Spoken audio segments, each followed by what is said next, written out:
Hey there everybody. Today we are doing a yak project, or a project. We are making a stakeout pole, a DIY stakeout pole, or park and pole, or whatever you want to call it. Essentially a manual power pole for the kayak, for shallow water anchoring. These, if you buy them, pre-made or from brands like Yak Attack and any of those others, they're going to run you somewhere between $50 to $100, or maybe a little bit over $100. And it's essentially like a long pole, somewhere between 5 and 8 feet, with a T handle at the top and a lanyard, and you just sink it either through one of your scupper holes, depending on the diameter of the pole, or through an attachment on the outside of your yak for shallow water anchoring. So we're going to make our own shallow water anchor today. The pole itself costs around $5 or $6. The PVC parts, I'm doing 3 pieces, they cost about, I want to say around 50 to 80 cents a piece. That was back when I don't know about now. I know construction prices here in 2021 are pretty high. I bought these back in probably 2019 when I first wanted to do this project, but I couldn't find the poles anywhere. So I think I spent about $1.50 on PVC parts, and then probably $5 on the epoxy. So somewhere around 15 bucks, tax and all, maybe up to 20 depending on where you are. So, about $20, let's say, for a DIY power pole. This is a 6-foot pole, which should be good for me for most of my locations. If I need a deeper anchor, then I have an anchor I'll drop over the side. I need to upgrade the weight on that because it's not been doing its job. But let's slide on the GoPro, go inside, and put this together. It's gonna be really simple, really quick, and I'm just gonna show you how super easy it is. Let's go over parts real quick. We've got a marine epoxy in white. I don't know that the color really matters, but it's gonna last, it's gonna hold up. It's good for PVC, good for glass, aluminum, galvanized pipe, most plastics, fiberglass. That's what you need, fiberglass, PVC. It's a fiberglass pole, PVC fixtures. Okay, we got a T-post. You can do just straight ones. And never mind the door closing on its own there. You can use just a straight one and add straight ones on the side depending on your hand. I wanted that. Felt like that would be good for grabbing. So what we're going to end up doing is we're going to mix up our epoxy. We've got a paint stick and we've got some popsicle sticks. We're going to mix it up real well, shove it all over this, squeeze these together, get them nice and tight, and then we will fill in here as well. And this is already a pretty tight fitting. It spins, but once we get that secured on there, it's not going anywhere. So let's get started. I've read the directions, as I would encourage you to do for the epoxy. I think every epoxy is probably going to be a little bit different. But essentially what we're going to do is we're going to take the epoxy, we're going to remove these caps. I've got these snips for because we're actually end up cutting part of the caps off. Yeah, it's actually where we're going to cut them. We're going to draw first. We're going to draw the, this. There we go. That's what we got to remove. So this is a spare cap. So if you don't use all of this up, you can stick that back on there afterwards. I probably won't be saving this, but then we're going to draw a little here. We're going to cut the caps off. We're going to keep it over the cup. Come on.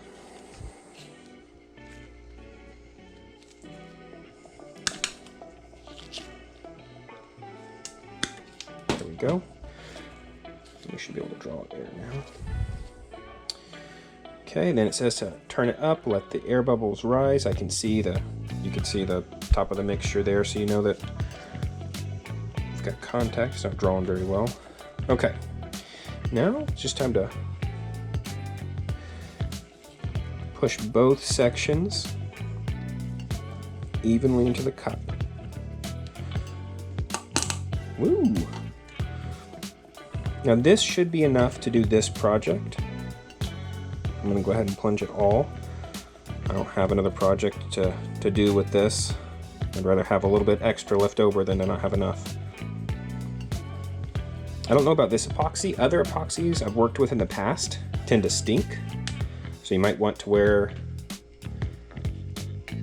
some sort of mask or, okay. We'll go ahead and use the paint stick to mix it, and then we'll apply it. Yeah, it stinks. Almost smells like fish. It's kind of weird. We're gonna mix it thoroughly because it's 2 parts.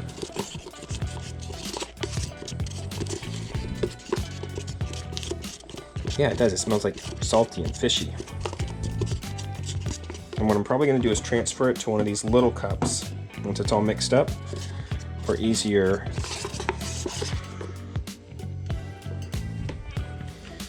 access with the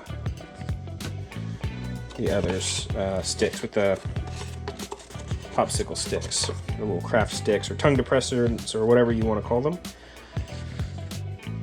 All right. So there, we've got our epoxy. Oh, looks like we got a little bit that didn't get mixed in, so we're going to stir that up some more. Bring this here, like this. Ooh, got some on my gloves, and that is why we wear the gloves. Something to note about this epoxy is it will bond on wet surfaces. So a lot of times with marine epoxies too, or marine sealants, they bond faster when water is applied. I don't know about this one in particular, but check out whichever one you're planning to use, and if that's the case, just be aware that trying to wipe it down with water is probably not your best bet for cleaning it. Here we go. Might be handy to have like some paper towels or something on hand to try and wipe some of this up. There we go. See that nice tight joint there? Clean some of that epoxy up off of there. We do want to make sure that they're kind of straight in line with each other. They are a little bit off here. It looks pretty straight. Okay, and you see we've got plenty of epoxy in there. We're going to go ahead and squeeze this guy in. Okay, we're going to line him up as well, so that as it starts to set and cure while we're attaching it, we're lined up.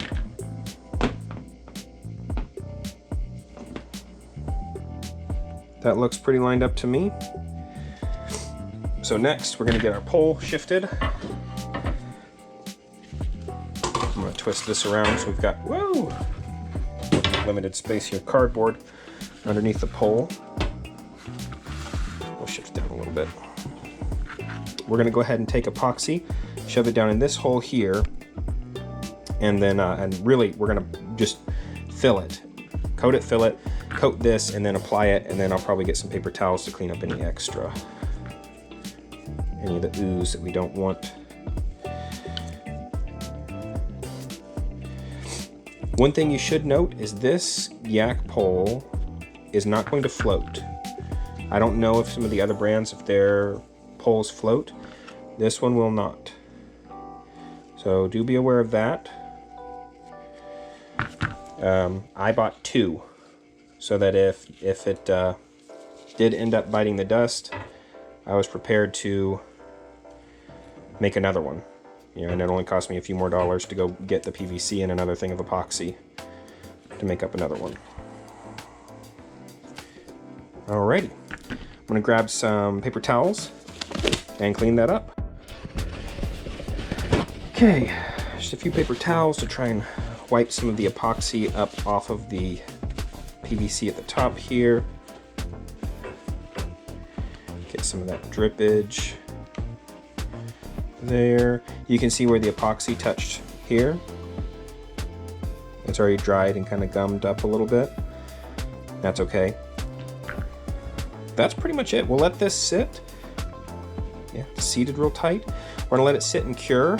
We've got plenty of epoxy left too. We probably could have done 2 of these, but I think that that'll about do it. If we look down,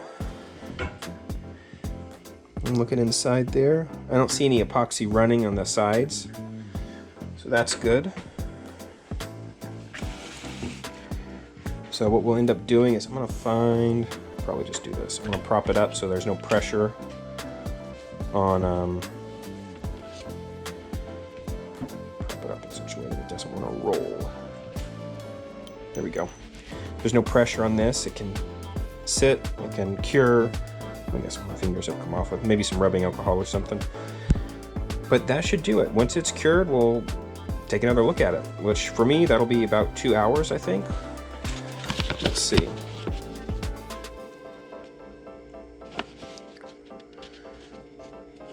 Yeah, approximately 150 minutes. Leave undisturbed, so here it is right here. Leave undisturbed for 3 hours. Full strength is 24 hours. When it's cured, it should be solid white. Apply between 39 and 95 Fahrenheit. Today it's about 85, so we should be good temperature-wise. It shouldn't be a problem. Should withstand temperatures -10 to 302. Yeah. So we will let that sit. Another thing that you could do is if you're concerned about these connectors, and if your epoxy doesn't support like PVC to PVC, or it says not for like water connectors, you could use a PVC glue to attach these. I figured the epoxy was stronger, and I just go ahead and do the epoxy. I decided to go back and apply just a little bit of epoxy along this joint to kind of cover. This should cure solid and hardened, so I have like a tacky rubberized surface, at least up to 302 degrees Fahrenheit, and it might hopefully secure the bond just a little bit better. Rather do too much than too little. Kind of my train of thought here. And I figure I can come back with some sandpaper and smooth it out, any edges or anything. Drop a comment how I could make this pole look unique. It is kind of, I wanted the purple pole, but they only had it in green this year, so that's what we're going with a little bit of green. But I had the extra epoxy, so I figured why not just solidify up this joint and then come back later with sandpaper to make it look a little bit prettier. I did have one other thought that I would leave you with. Oh, it's dripping. We're gonna rotate it.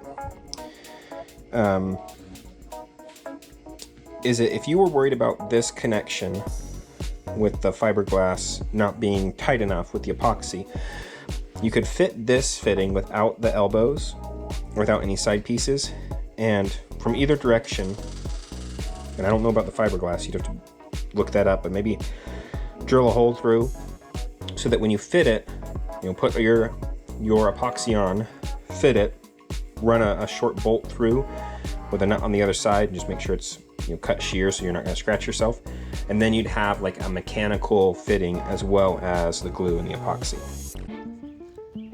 All right, so just a quick demonstration of the parking pole. This is not an ideal place to use it. I'm on a larger lake today, and there's just not a whole lot of shallow places to post up with it, so I'll get some other footage and put it on Instagram when I go to, I've got some spots in mind. But take a look at this. So I braided this out of paracord, put a loop on one end, carabiner on the other end, slide it through the loop, stick it in the dirt, and it'll hold it. And obviously the softer the mud, the further down you'll be able to get it, the better it's gonna hold. So, worked pretty well. I was able to use it to leverage myself up to be able to get out of the kayak, like scooch the kayak up against the shore enough to get out of it. I'm like halfway through the day, no, third of the way through the day today, and so I'm gonna strip stuff down, retie while I'm on dry land, and kind of reassess the situation, and I'll probably make some casts from shore, grab a snack. Yeah, that's it. Really cheap park and pole. Biggest downside to it is very heavy. The fiberglass pole is heavy. I don't know how heavy the Yak Attack ones and stuff are, but that thing's heavy.